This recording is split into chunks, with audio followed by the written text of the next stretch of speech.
थे cheap content की। पूनम पांडे को तो आप जानते ही होंगे। देश के राष्ट्रपति का नाम जेनजी को भले ही ना पता हो, लेकिन पूनम पांडे को सब जानते हैं। वही महान भारतीय नारी जिन्होंने कहा था कि अगर टीम इंडिया मैच जीत गई तो मैं अपने कपड़े उतार दूंगी। सिर्फ इसी के आधार पर ये बन गई इंटरनेट पर्सनैलिटी। क्या कारण है? Shock value. राखी सावंत तो इस सब मामले में सबसे सीजन्ड खिलाड़ी है। शो पर आते ही इन्होंने अपना डैंक ह्यूमर दिखाया। जब ये इंडियाज गॉट लेटेंट में बैठी थी तो मम्मी कैसी हैं, पापा कैसे हैं वाले घटिया जोक्स पर तालियां बजाई जा रही थी। लेकिन एक बड़ा सवाल यहाँ पर ये उठता है कि शॉक वैल्यू वाले जोक्स तो समझ में आ गए, लेकिन ऐसे वल्गर जोक्स क्यों लोगों को इतने पसंद आते हैं? 2-3 हफ्ते पहले ये राखी सावंत वाला एपिसोड मैंने अपने रिसर्चर विजेता दहिया को भेजा था। मैंने उससे पूछा कितना फनी लगा उसे। उसने कहा बिल्कुल 10 मिनट से ज्यादा टॉलरेट नहीं किया गया। मैंने भी कहा मुझे कोई हंसी नहीं आई, लेकिन यहाँ पे 2-3 करोड़ व्यूज आ रहे हैं इस पर। इतने सारे लोगों को ये पसंद आ रहा है, क्या कारण हो सकता है उसके पीछे? असल में हमारे बीच में कॉमन बात यह है कि हम माँ बहन की गालियां नहीं देते। ये सिर्फ वीडियो की बात नहीं हो रही, इवन ऑफलाइन भी नहीं देते। मैं ना गुस्सा आने पर ना दोस्तों के साथ मजाक करते वक्त माँ बहन की गालियां देता हूँ, क्योंकि ये बात मुझे समझ में आती है कि इन गालियों का क्या मतलब है। सीधे तौर पर कहा जाए तो ये गालियां समाज में रेप कल्चर को नॉर्मलाइज करने का काम करती है। ठीक उसी तरीके से जैसे वल्गर फिल्में, वल्गर गाने यही काम करते हैं। जो लोग इस बात को समझते हैं उनका ये गालियां सुनकर ही ऑटोमेटिकली मूड ऑफ हो जाता है। और 25 गालियां देखें आप सोचते हो कि मैं इंप्रेस हो जाऊंगा,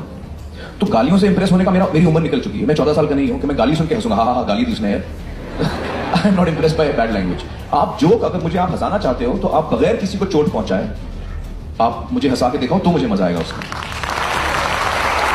लेकिन अनफॉर्चुनेट चीज ये है कि समाज में ज्यादातर लोग इस बात को नहीं समझते। बाप बेटे को कहता है कि गाली मत देना और खुद गाली देता है। बेटे को लगता है कि माँ बाप के आगे गाली नहीं देनी, टीचर्स के आगे गाली नहीं देनी, लेकिन वैसे गाली देना गलत नहीं, क्योंकि वो यही गालियां अपने आसपास अपने माँ बाप को देते हुए सुन रहा है। सोशल मीडिया, फिल्में, वेब सीरीज, कॉमेडी, मीम्स, इन सब के द्वारा माहौल ऐसा बनाया जाता है कि अगर दोस्तों के आगे गाली नहीं दी तो फिर वो दोस्त ही क्या हुआ। गाली देना मर्दानगी वाली बात है, गाली देना कूल है। इसलिए लोग बड़े होकर यही सीखते हैं कि गुस्से में गाली देना तो जायज ही है। इस चीज का सीधा सीधा उदाहरण आप आज के दिन भी होते हुए देख सकते हैं, जो बहुत बड़ी बेवकूफी दिखाता है। राइट विंग ट्रोल्स समय रैना को मां बहन की भद्दी गालियां देते हुए कह रहे हैं कि औरतों की इज्जत करना सीख। रणवीर अलाबादिया को डेथ थ्रेट्स और गालियां देते वक्त कहा जा रहा है कि तू हमारी संस्कृति का आदर करना सीख। क्या बात है सर, क्या बात है सर, क्या बात, ये बात है। इसी चीज से आपको पता चल जाना चाहिए कि समाज में गालियों को किस तरीके से देखा जाता है। गुस्से में गाली देना ठीक है, दोस्तों के बीच गाली देना ठीक है, लेकिन एक बैरियर सा बना हुआ है कि माँ बाप के आगे, टीचर्स के आगे गाली नहीं देनी,